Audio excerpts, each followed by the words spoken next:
Bonjour, Monique Desjardins pour Co-création empathique, parents, famille, couple conscient et bienveillant. C'est encore sur le même sujet, suite à l'article que j'ai mis sur mon blog qui parle des insultes qui peuvent se faire auprès des enfants, entre les enfants. Et cette chronique peut vous aider si vous êtes autant un enseignant qu'un éducateur ou quiconque qui travaille ou qui est en présence d'enfants, dans le fond, qui ont ce genre, qui s'agressent verbalement. Puis, je pense que c'est fréquent dans tous les milieux.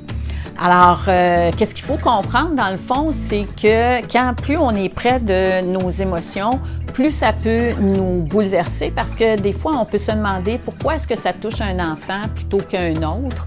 Pourquoi un enfant va être sensible aux insultes? Puis, on dit qu'il y en a qui sont trop sensibles. Puis, je pense que quand on a le cœur ouvert, puis c'est quelque chose qui est important d'avoir le cœur ouvert parce que c'est comme ça qu'on va changer les choses. Si on est désensibilisé, qu'il n'y a rien qui nous touche, bien, on peut voir quelqu'un qui est en train de mourir devant nous, puis on est justement tellement désensibilisé qu'on ne réagira pas. Là, j'exagère, mais enfin. Alors, c'est pas ça qu'on souhaite. Moi, je me souviens que mon père me disait Monique, ne te promène pas avec le cœur dans la main. Et c'est ça qu'on a tendance à faire. Donc, on se désengage émotionnellement. Alors, moi, ce que je veux vous parler aujourd'hui, c'est que si vous voyez que les insultes peuvent toucher votre enfant, bien, vous pouvez peut-être faire un exercice avec lui. Il y a différentes façons de le faire, mais moi, ce que j'ai trouvé très intéressant dans cet exercice-là, c'est que, je ne sais pas si vous le savez, mais quand un petit zèbre naît, je ne sais pas comment est-ce qu'on appelle ça, je n'ai pas regardé avant sur Internet comment un bébé zèbre peut s'appeler, mais enfin, ça doit avoir un nom. Quand il naît, bien, vous savez que les zèbres se promènent en troupeau, puis on peut se demander comment est-ce qu'ils font pour reconnaître, parce qu'ils sont tous pareils. Mais non, pour nous autres, ils sont tous pareils, mais il semblerait qu'ils sont tous différents.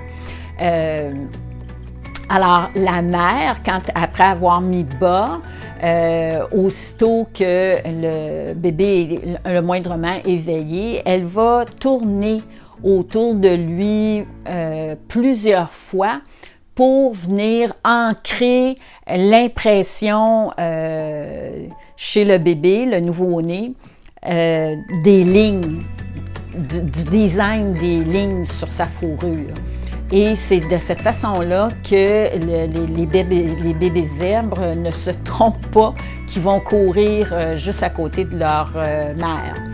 Alors, j'ai trouvé ça super intéressant. Puis, je me dis, bien, on peut faire la même chose avec nos enfants.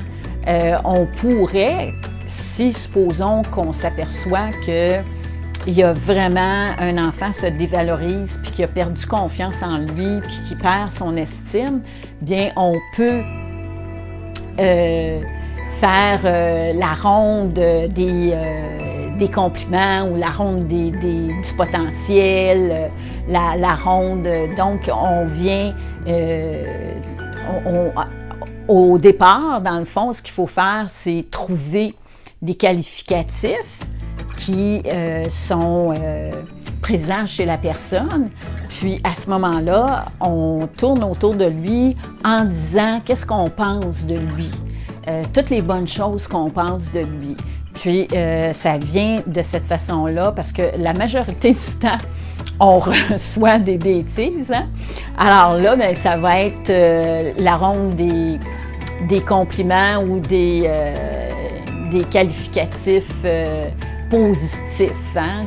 Alors, tout ce qui est ressources. Donc, ça va venir nourrir la personne. Et ça peut être très intéressant à faire comme petit exercice le week-end avec nos enfants. Puis, ça va gonfler, ça va leur faire plaisir, ça va venir renforcer l'image qu'ils ont d'eux-mêmes, puis leur identité. Puis, à ce moment-là, ça peut être super intéressant, surtout pour un enfant qui va manquer de confiance en lui. Alors, si vous avez aimé, partagez, cliquez. À la prochaine!